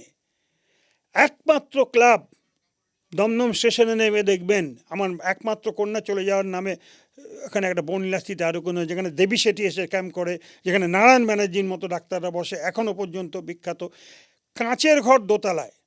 আমি 2002 সালে জেলে চলে গেছি, একটা ইট মারার হিম্মত কারোর হয়নি, একটা ইট মেরে একটা ক্লাবের কাঁচ ভাঙতে পারিনি, একটা কমিউনিস্ট পার্টির বাইরের লোক থাকেনি। আজও পর্যন্ত আমরা ওখানে জিতি। কিসের জোরে জিতি? কি ভালোবাসাটা জড়িয়ে আছে? বাস্তব সত্য। আমি তো আপনাকে বললাম যে আপনি যান, গিয়ে জেনে নিন ওখানে গিয়ে। আমার কথা বিশ্বাস করতে হবে না, মিথ্যা কথা বলছি আমি। যে যারা আপনার এরকম করলো তাদের কিছু হলো না? আবার বলছি, যখন স্টেট পাওয়ারটা না, তার বিরুদ্ধে স্টেট লড়তে, পাওয়ার তো এই যে স্টিয়ারিং যে ধরে আছে একজন দুজন, হ্যাঁ, তো তাদের কিছু হলো না? আপনি কিছু তাদের করতে কি পারলেন না? হবে? তাদের কি করতে চাইছেন আপনি? আপনি যে বারবার করে বুদ্ধবাবুর নাম বলছেন, বুদ্ধবাবুর নাম আপনি বলছেন, আমি বলিনি কিন্তু। হ্যাঁ, এই বুদ্ধবাবুর নামটা বলছেন, তাহলে আপনি কি মনে করেন যে বুদ্ধবাবুকে তাড়িয়ে দিয়ে দুলাল ব্যানার্জিকে পার্টিতে রেখে দেওয়া হবে? দুলাল ব্যানার্জি, বুদ্ধবাবু এত অপরাধ করার পরে? আমি আপনার কথা বলেই বলছি। আপনি কি মনে করেন সেই হাইটের লোক? বুদ্ধবাবুর একটা টাওয়ারিং পার্সোনালিটি। বুদ্ধবাবু তখন গোটা ভারতবর্ষে একটা পলিটিক্যাল কমিউনিস্ট লিডার, আর আমি একটা জাস্ট একটা পলিটিক্যাল কর্মী। কিন্তু বুদ্ধবাবুর কাছে তো কেউ পৌঁছে দিয়েছিলেন এই তথ্যগুলো, যে দুলাল বানিজি এই মার্ডারটা করেছে, দুলাল বানিজি এই বুদ্ধবাবুকে যারা পৌঁছে দিয়েছে তাদের প্রত্যেকের নাম আমি জানি, সেটা কোনো ব্যাপার না। কিন্তু যে ঘটনা যেটা, সেটা হচ্ছে এই যে ওই তথ্যটা যদি আপনি বের করতে পারেন, দেখবেন যে দেখাচ্ছে জ্যোতিবাবু যখন যাচ্ছেন তখন রিপোর্টার জিজ্ঞেস করছে যে দুলাল ব্যানার্জি সম্পর্কে এই যে হলো কি, জ্যোতিবাবু বলছেন যে আমি এতদিন তো ছিলাম দপ্তরে, বুদ্ধকে জিজ্ঞেস করুন, আমি কোনোদিন ওর বিরুদ্ধে কোনো এই জাতীয় এই জাতীয় কোনো অভিযোগ আমি পাইনি। আপনারা যা লিখছেন পাইনি। আরেকজন লোককে আপনাকে আমি বলবো, তিনি বেঁচে আছেন, একজন বিখ্যাত সাংবাদিক। তিনি কোনো এক যার নাম বারবার করে আপনি বলছেন, তাকে জিজ্ঞেস করেছিল যে এরকম দুলাল ব্যানার্জির বিরুদ্ধে এত বলা ঠলা হচ্ছে, মানে 4 মার্চ আর 11ই এপ্রিল, এই মাঝখানে আপনি অ্যারেস্ট হওয়ার আগে, আমি অ্যারেস্ট হওয়ার আগে মাঝখানের 1 মাসের ওপর, এতদিন আমাকে অ্যারেস্ট করেনি, কিন্তু অ্যারেস্ট করার কোনো প্রশ্ন ওঠেনি। কেন অ্যারেস্ট করছেন না, এত বেরোচ্ছে কাগজে অমুক তমুক। তখন সেই ব্যক্তি বলছিল, আপনারা সেভাবে তো স্টোরি করছেন না, তো আপনারা সেভাবে স্টোরি করছেন না। না, যে যাকে খবরের কাগজে কি স্টোরি হচ্ছে তারপর নির্ভর করে নিশ্চয়ই দুলাল ব্যানার্জির বিরুদ্ধে ব্যবস্থা নেবে না সরকার বা পার্টি, সিপিআইএম পার্টি। খবরের কাগজে কি স্টোরি হচ্ছে তার উপর নির্ভর করে যদি দুলাল ব্যানার্জির বিরুদ্ধে ব্যবস্থা নিয়ে থাকে, এ তো নিজের গলা কেটে নিজেকে বেঁচে থাকার প্রমাণ দেওয়ার মতো। এবার আমি বলি, জনমত এখনো পর্যন্ত সংগঠিত করে প্রচার মাধ্যম। কাকে কখন কোথায় তুলবে, কাকে কোথায় কখন নামাবে, আপনি জনমতের বলি না না, জনমত বলছি না, জনমত। এবং এই জনমতটাকে সংগঠিত করা যাচ্ছে না বলে, দুলাল ব্যানার্জি প্রায় 1.5 মাস তাকে অ্যারেস্ট করা গেল না। আপনি দেখুন, অদ্ভুত, আপনি জনমতের যুক্তি দিচ্ছেন। জনমত আপনারা সংগঠিত করেন, সেই জনমত, সেই জনগণ গিয়ে অত্যাচারীদের, অপরাধীদের পিটিয়ে মারে। আবার আপনি বলছেন জনমত তৈরি করা যাচ্ছে না বলে আপনাকে গ্রেপ্তার করা যাচ্ছিল না। আপনাকে গ্রেপ্তার করার জন্য, জনমত তৈরি করার জন্য সংবাদ মাধ্যমকে ব্যবহার করা হলো। কারা করলো? আপনার দলের লোকরা। এবার আবার বলছি আপনাকে, দমদম সিটি অঞ্চলের লোক জানলো যে এই ঘটনাতে এক্স সম্পর্কে যে সমস্ত প্রচার হচ্ছে, সেই প্রচারগুলো মিথ্যা। ঠিক। বাকি লোক শিলিগুড়ির লোক তারা বুলটনকে নিয়ে এলো, বুলটন দুলাল ব্যানার্জি। আপনাকে গ্রেপ্তার করার জন্য এত জনমত তৈরি করতে, এতটা পাওয়ারফুল ছিলেন আপনি? সেটা যারা করিয়েছে তারা জানে। আর আমি যে কথাটা স্লিপ অফ টাং বেরিয়ে গেছে, পারলে তাকে ফোন করে আপনি জেনে নেবেন। অথবা আপনাকে যে সমস্ত তথ্য আমি অল্প স্বল্প হলেও পাঠাতে আমার নির্দেশ ছিল পাঠাবার জন্য, মানে অ্যাপিল ছিল, নির্দেশ না, আমি কয়েকটা পাঠিয়েছি। তাদের ফোন নাম্বার জিজ্ঞেস করে নিতে, মানে কোনো অসুবিধা নেই। যে তারা কি দেখেছে, তারা সরজমিনে তদন্ত করে কাগজে ছাপিয়েছে, এবং ছাপাবার পরে তাদের কি বলেছে, কোন নেতা বলেছে যে তুমি হয়ে যাবে, স্রোতের সাথে থাকো, যদি না থাকো তাহলে তুমি নো হায়ার হয়ে যাবে। তা আপনি তারপরেও বলতে চাইছেন না সেই নামগুলোর কথা? কেন বলবো? আমি তো একটা দীক্ষায় দীক্ষিত। শুনুন, আমি একটা কথা বলি আপনাকে, একটা ভাববাদী দর্শনের কথা বলি, অত্যন্ত ভাববাদী দর্শনের কথা বলি, কিন্তু এই দর্শনটাকে আমি মানি। আমি জেলে বসে অনেক বই টই পড়া হতো। আমি আবার অদ্ভুত একটা প্রেসিডেন্সিয়াল অদ্ভুত একটা জায়গা আমার থাকতে হয়েছিল একটা সময়, বেশ কিছুদিন, কয়েক বছর। সেটা হচ্ছে লাইব্রেরির ওপরে, লাইব্রেরি যেখানে মানে দোতলা, সেইখানে আমার পাশে কেবি ওয়ার্ডের ওপরে আমার থাকতে হয়েছিল ইনচার্জ হিসাবে। সেখানে ওই ফরেনার সব অ্যারেস্ট হলে বাংলা ইংরেজি বলতে বা ইংরেজি কথা বলতে পারে বা হিন্দি বা সফিস্টিকেটেড লোকেরা, বিদেশি, তো সেখানে আমার দায়িত্ব ছিল। তার পাশে লাইব্রেরিটা ছিল। সেখানে 1800 সালের থেকে বই টই, সুভাষ বোসের ডাইরেক্ট তো সব বই ওখানে রাখা রয়েছে। আছে, এখনো আছে। তা আমার হঠাৎ করে ওই করতে করতে ওই তলায় যে লাইব্রেরিটা আছে, যেখানে নাকি স্কুল, ওখানে জেলের ভেতরে ওই সায়েন্স সাবজেক্ট ছাড়া কমার্স সব হয়, আর যারা নাকি মাস্টার ফাস্টার করে ধরেন তারা, বা যারা ওখানে বসে ডক্টরেট করেন, ওইখানে থাকেন। সেইটার আমি ইনচার্জ ছিলাম। তা ওখানে বই পড়তে পড়তে একদিন হঠাৎ আমার মনে হলো না, নর্মাল হয়েতে, অফুরন্ত সময় তো ওখানে, অফুরন্ত সময়, 6বার গুনতি হয় জেলে। সকাল 5টার সময় হয় একটা, লক আপ হয়ে যায়। 7টার সময় একটা হয়, লক আপ খুলে দেয়। 10টার সময় একটা হয়, 2টোর সময় একটা হয়, লক আপ বন্ধ হয়ে যায়। 3টের সময় একটা হয়, লক আপ খুলে যায়। আবার যখন বন্ধ হয় তখন লক আপ 6টার সময় বন্ধ হয়ে যায়। এই তার মধ্যে অফুরন্ত সময়। কি করতেন ওখানে? হ্যাঁ, কি করতে, মানে ওখানে কি করতেন? জেলে যে আমার একটু দায়িত্বগুলো একটু ভদ্রলোকের মতো দায়িত্ব আমার ছিল আর কি, যে কোনো কারণই হোক। একটু পড়ানো শোনা দেখা, একটু লাইব্রেরিটা ঠিক মতো যাতে ভালো ভালো ছেলেদের কোন বইগুলো পার্সু করা বলা যায়, যেগুলো পড় মুক্ত, এগুলো মানে জেলা মূলত সুপার আর কি, সুপাররা বুঝেছিলেন ভেতরটা, যে এই লোকটাকে দিয়ে এটা করানো যায়। আর জেল হচ্ছে এমন একটা জায়গা, সেটা হচ্ছে বেশ কিছু জায়গা আছে যেখানে আপনি দায়িত্বে যারা আছে তারা 1 কোটি টাকা দিলেও জেল থেকে বেরোবে না, জেলেই থাকবে। কিরকম? জেল হচ্ছে উপার্জনের একটা বিশাল জায়গা। সেটা কিরকম? বিশাল। ধরুন আমি যখন জেলে আছি তখন অনেক বড় বড় লোক জেলে, কোটি কোটি টাকার মালিক, টডি ফডি, অমুক তমুক, এই সমস্ত যারা তখন জেলে গেছিল। আচ্ছা। তারপরে ধরুন ওই যখন মারা গেল, ওই আমাদের কি বলুন, ওই যে রেলের ধারে পাওয়া গেল, ওই আমাদের আইপিএস অফিসাররা করলো, রিজওয়ানুল, এদের যারা নাকি এই সমস্ত ধরা পড়া, এই সব তো জেলে ঢুকে থাকে আর কি। জেলের ব্যাপারটা হচ্ছে, ধরুন আমি ওখানে মেট ইনচার্জ, তাদের ইনচার্জ যাদের মেট বলা হয়, যারা নাকি সশ্রম কারাদণ্ড, তাদের যারা নাকি একটুখানি জেলের মধ্যে এই পদগুলো আবার বিক্রি হয়। আচ্ছা। এটা অন্যভাবে না বিক্রি হয়, অন্য কায়দায়, সেটা আমি আর ডিটেলে যাচ্ছি না। হয় এইখানে যেটা হয় সেটা হচ্ছে অদ্ভুত, যে কাগজে বেরোলো তডি অ্যারেস্ট হয়ে গেছে। আচ্ছা। তডির পেরিফেরির মধ্যে যারা, তারা প্রেসিডেন্সি জেলে আসে নিয়ম। 24 পরগনা নর্থের যারা অ্যারেস্ট হয় তাদের দমদম জেল, ঠিক। কলকাতার মধ্যে যারা যায় তারা প্রেসিডেন্সি জেল, এরমভাবে ভাগ আছে। তারপরে ডিস্ট্রিক্ট জেল আছে, সাব জেল আছে, অমুক তমুক আছে। এইবারে ধরুন আমি ইনচার্জ, আমি যেভাবেই চাইবো তডি আমার কাছে থাকুক।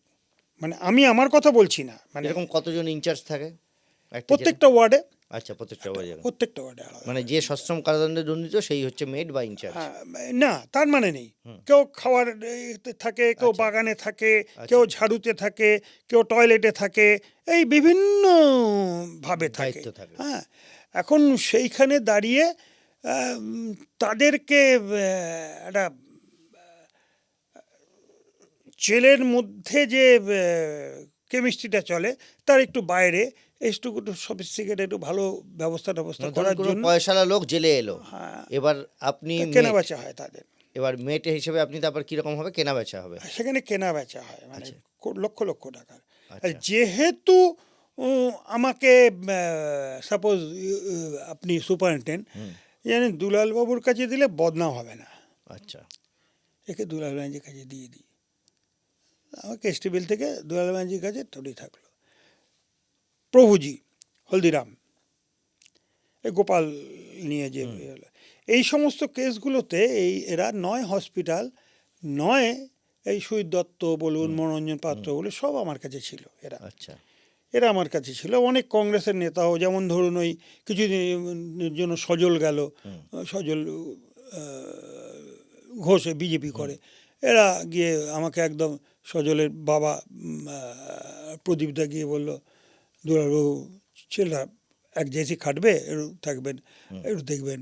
রাকেশ সিং বলে তখন এক ছিল, সে, এরা সব আর কি একটা পলিটিক্যাল জায়গা, ভদ্রলোকের মতো থাকতো। তারপরে ওই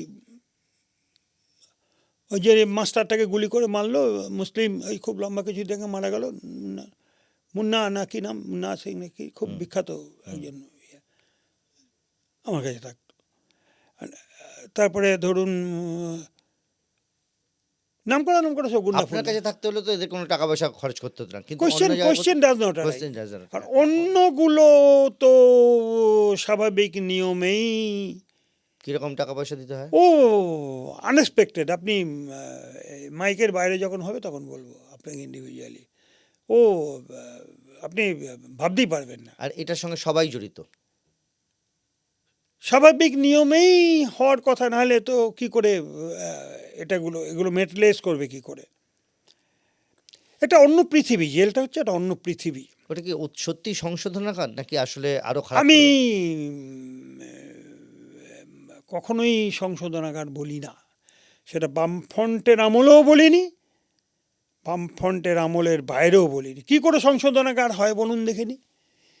জেল থেকে বসে যদি এই শাহজাহান মার্ডার করাতে পারে, যদি অনুব্রত জেল থেকে বেরিয়ে যদি বীরভূমকে শাসন করতে পারে, ট্রান্সফার হয়ে যায় তিহার জেলে, তাহলে জেলটাকে সংশোধনাগার আমি কী করে বলি?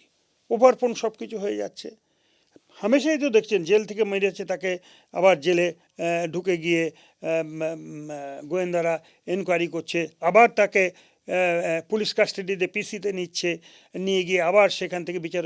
সংশোধনাগার হলে এগুলো হয়? আপনাকে আমি বলি, আমরা জেলে থাকাকালীন, আমি তো দীর্ঘদিন ছিলাম জেলে, দুটো ক্ষেত্রে আমি দেখেছি, I have seen my on I, যে ওই নাইজেল আকারা আমার খুব কাছে ছিল আর কি, ওই যে বিকি ডাক নাম, কেরালায় ওই করে ওই বাল্মীকি করলো গ্রুপ, একটা নাচের ওই গ্রুপ হলো, আর আমি একটা ইনিশিয়েটিভ নিয়ে একটা গ্রুপ জেলে করেছিলাম। প্রত্যেকটা জেলের, ওই মহিলা জেল, পুরুষ জেলের বিভিন্ন, মানে একটু গ্রহণযোগ্য আর কি, যারা নাকি অন্যায় করেছে কিন্তু অনুতাপ, ভেতরে একটা অন্যরকম পরিবেশ তৈরি হচ্ছে, এদের নিয়ে একটা গ্রুপ করলাম। এবং গ্রুপটা আমরা সেই সময় আইজি ছিলেন, আইজির সাথে কথা বলে, সুপারিনটেন্ডেন্টের সাথে কথা বলে একটা নাটকের গ্রুপ তৈরি করলাম। এখানে পরাণ বন্দ্যোপাধ্যায়কে, পরাণদাকে বললাম, বিপ্লবদাকে বললাম, সৌমিত্রদাকে বললাম, মনোজদাকে বললাম, মনোজ মিত্র, ময়ূরী তোর মেয়ে, এদের প্রত্যেককে জেলে বসেই সুপারিনটেন্ডেন্টের ঘর থেকে ফোন করে করে এরা আমাকে ব্যক্তিগতভাবে প্রত্যেকেই চেনে।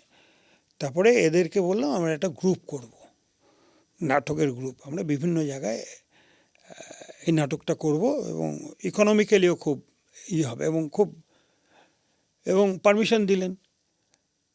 প্রায় 4 বছর 5 বছর আমরা সেই গ্রুপ গোটা পশ্চিমবঙ্গের বিভিন্ন জেলে, এবং ছাড়া পেয়ে, প্যারোল ছাড়া পেয়ে, একদম মুক্ত হয়ে আমরা বিভিন্ন জেলে কিন্তু এই প্রোগ্রামগুলো করেছি।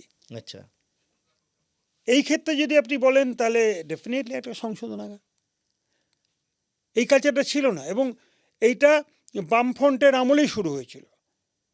বামফ্রন্টের আমলেই এই কালচারটা, যে অর্থাৎ এদের মধ্যে যে অনুশোচনাগুলো, সেটাকে জাগ্রত করা, এবং এদের ভেতরকার যে ইগুলো আছে সেটাকে জাগ্রত করা, আবার যার যার শিল্পকর্ম দক্ষতা বামফ্রন্ট সব জায়গাতেই ভালো ভালো কাজ করেছে, ধরুন জেলের মধ্যে, জেলের বাইরে, সমস্ত জায়গায়। একটা প্রশ্ন বোধহয় আপনাকে সেই সময় করা প্রয়োজন ছিল, যেটা করা হয়নি। যখন আপনাকে নিয়ে গেল তার আগেই আপনার পারিবারিক কোনো একটা মিসহ্যাপ হয়েছিল না? আমার একমাত্র কন্যা, কি হয়েছিল একটু ঘটনাটা বলবেন? আমার একমাত্র কন্যা তখনও জাস্ট এই 11 ক্লাস পাস করার পরে 12 ক্লাসে ওই কলেজে ভর্তি হয় যখন, তখন এমনি একটা কমপ্লিকেশন মণি ছেত্রীর আন্ডারে ছিল, একটা মণি ছেত্রীর আন্ডারে ছিলেন মণিদা, তখন মণি ছেত্রী তখন পিজি হসপিটালে দেখাশোনা খুব ইয়েতে, আর বিশাল মাপের মানুষ, মানে নমস্য মানুষ, এখনও উনি বেঁচে আছেন, এটাই অদ্ভুত আর কি, 103 বছর বয়স হয়ে গেল ওনার ইয়েতে ছিল আর কি। কিন্তু ট্রিটমেন্ট হতে হতে হঠাৎ সেপ্টিসেমিয়া হয়ে গেল। তো খুব শর্ট টাইমের মধ্যে আমার মানে অপূর্ব সুন্দরী এবং শিক্ষায় দীক্ষায় গানে ঠানে, কেদার নিজে আমার বাড়ির সামনেই তো ওর বাড়ি, এবং কেদারের দিদির কাছে গান শিখতো, স্বাগতার কাছে গান শিখতো, স্বাগতার বাবা পবিত্রদার মেসোমশার কাছে গান শিখতো, এবং খুব প্রতিষ্ঠিত, পড়াশোনা তো খুবই। তো হঠাৎ করে চলে গেল। ওই আমি যে ক্লাবের কথা বললাম ওর নামেই বর্ণিলা স্মৃতি আরোগ্য নিকেতন, ওখানে ডক্টর দেবী শেঠিও এসে ক্যাম্প ট্যাম্প করে। ওকে মিস করি, এবং মিস করার পরে আমার স্ত্রী স্বাভাবিক নিয়মে সুইসাইড করতে যায়, তাকে 19 দিন কোমায় থাকে। এই কঠিন অবস্থার মধ্যে সেখান থেকে ডাক্তার নারায়ণ ব্যানার্জি, নাম শুনেছেন সম্ভবত, ওর ট্রিটমেন্টে আমার স্ত্রী আবার নতুন জীবন ফিরে পায় আর কি। তারপরে ঠিক করলাম যে আমার স্ত্রীর হাতে একটা সন্তান তুলে দিতে হবে।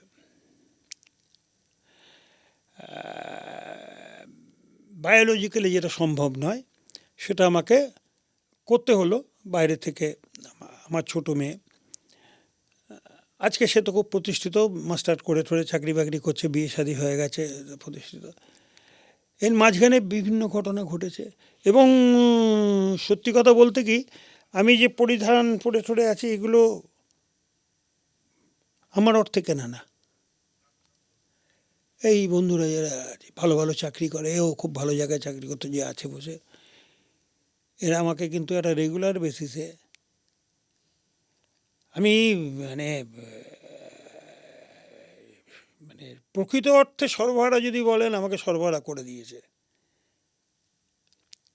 2002 সালে আমি যেখানে চাকরি করতাম, পরে যে পার্টির কাজে যে আমি কাজের সাথে যুক্ত ছিলাম, সব কিছু থেকে আমাকে একেবারেই বঞ্চিত হয়ে আজও আমি কিন্তু সিদ্ধারাটা বেঁকাইনি, মাথা নিচু করিনি। আমার লড়াইটা, আমার টার্গেট, দুঃখ আমার হয়নি? হ্যাঁ, দুঃখ হয়নি এত কিছুর থেকে বঞ্চিত করে দিল, যে লোকগুলোর না জন্য না, আপনি এত কিছু করেছেন? দুঃখ বেদনা এটা না থাকা, তো আবেগ এগুলো না থাকা তো মানে তো আমি মানুষ না। মেয়ের মৃত্যু, হ্যাঁ। তারপরে আপনাকে ওইভাবে গ্রেপ্তার, হ্যাঁ। আপনাকে সমস্ত কিছু থেকে বঞ্চিত করা। সমস্ত কিছু বলতে কি বোঝাচ্ছেন? আপনার যা ছিল, একটু আগে নিজেই বললেন, অর্থনৈতিক দিক সব দিয়ে দিক বলেছি, থেকে, কিন্তু শুধু বাকিতে অর্থনৈতিক। না। ভালোবাসা, মানুষের ভালোবাসা আমি যা পেয়েছি, আর মানুষের তিরস্কার, বা এখনো পর্যন্ত অনেক না হলো 2-4 জন তো বলে ও খুনি দুলাল, সোশ্যাল মিডিয়াতে সামনে বলার হিম্মত নেই। ওটা না বললে কিন্তু আমার গণ্ডগোল হয়ে যাবে। আমাকে ভাবতে হবে যে আমি কোন পারপাসটা সার্ভ করলাম। এই শয়তান লোকটা আমাকে খুনি বলছে না, যে এতদিন ধরে খুনি বলে গেল, তার পরিবর্তনটা কী হলো? হঠাৎ করে আমাকে কিনতে চাইছে, আমাকে কম লোক কিনতে চেয়েছে।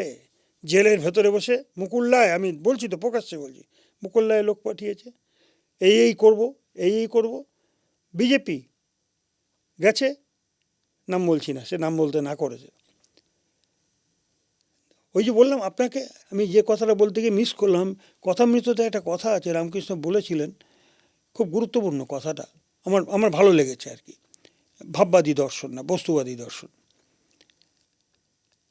একদিন রামকৃষ্ণ বসে আছেন, গিরিশ ঘোষ থেকে শুরু করে বিনোদিনী টিনোদিনী সব গিয়ে রামকৃষ্ণকে, এই ঠাকুর তুমি বিলেকে এত পাত্তা দাও কেন, নরেনকে এত পাত্তা দাও কেন, আর বাচ্চা ছেলে, বাচাল ছেলে, অমুক তমুক, এত পাত্তা দাও, মাথা উঠে বসেছে। তো রামকৃষ্ণ একটু হেসে, মুচকি হেসে রাত্রে বললেন, আচ্ছা অনেক রাত হয়ে গেছে, কাল তোরা সকালে এখানে আসবি, ওকেও বলবি আসতে, বেশি কথা বলবি নি, এরকম করে বলতেন উনি আর কি, বেশি কথা বলবি না, এইভাবেই লেখা আছে, কথা আমি তো পড়ে দেখবেন, কথা বলবি না, আমি কেন বিলেকে কি করি না করি তোদের প্রশ্নের সব উত্তর দেব। তো ওখানে ডেকেছে, সবাই এসছে, বিলেও এসছে, গিরিশ ঘোষ টিরিশ ঘোষ সবাই এসছেন। তখন এখান থেকে রামকৃষ্ণ বলছেন, সাপোজ আই এম টেলিং, ওই ঘর থেকে আমি যখন বেরিয়ে যাব তখন তো আপনাকে আমি দেখতে পাবো না, আপনিও আমাকে দেখতে পাবে, চোখের আড়াল হয়ে যাবে। বিলেকে তখন বলছে যে, এদিকে বলছে যে তোরা এক এক করে ঘর থেকে বেরাবি, বিরায় যখন আমাকে দেখতে পাবি নি তখন রা কাটবি, যে ঠাকুর তোমায় দেখতে পাচ্ছি নি, বলে আবার নিজের জায়গায় এসে বসবি। তা আমি প্রথম বেরোলাম, বেরিয়ে গিয়ে আপনাকে বললাম যে দেখতে পাচ্ছি নি, আবার বসলাম। সবাই যখন হয়ে গেছে, বিলেকে বলছে, বিলে এবার তুই যা। তো বিলে বেরিয়েছে, বেরিয়ে আর ফিরে আসে না। এরা তো তিনগুণ খেপে গেছে, দেখেছো ঠাকুর, আমরা সবাই তোমার কথা মানলুম, তুমি যখন বললে সেখানে এলাম, আর ও কিছু পাকা ছেলে। কিছু হেসে বলছেন যে যা দেখ, গঙ্গার পাড় দিয়ে হাঁটছে, বেশি বকাবকি করবি নি, ডেকে নিয়ে আয়। আমি সব ডেকে নিয়ে এসছে, দেখেছি অনেক ছোটো, দূর থেকে ডেকে নিয়ে এসছে। হ্যাঁ রে বিলে, সবাই রাগ কাটলো, দেখতে পাচ্ছি নি ঠাকুর, তোমায় বসলো, তুই কেন রাগ কাটলি নি? বিলে বলছে যে ঠাকুর, আমি যেখানেই যাচ্ছি সেখানেই তো তোমাকে দেখতে পাচ্ছি, আমি রাগ কাটবো কী করে? রামকৃষ্ণ বললেন যে উত্তর পেয়ে গেছিস তো, আর কিছু বলার আছে? আর কিছু বললো না, কিপ মাম, আমার টার্গেট,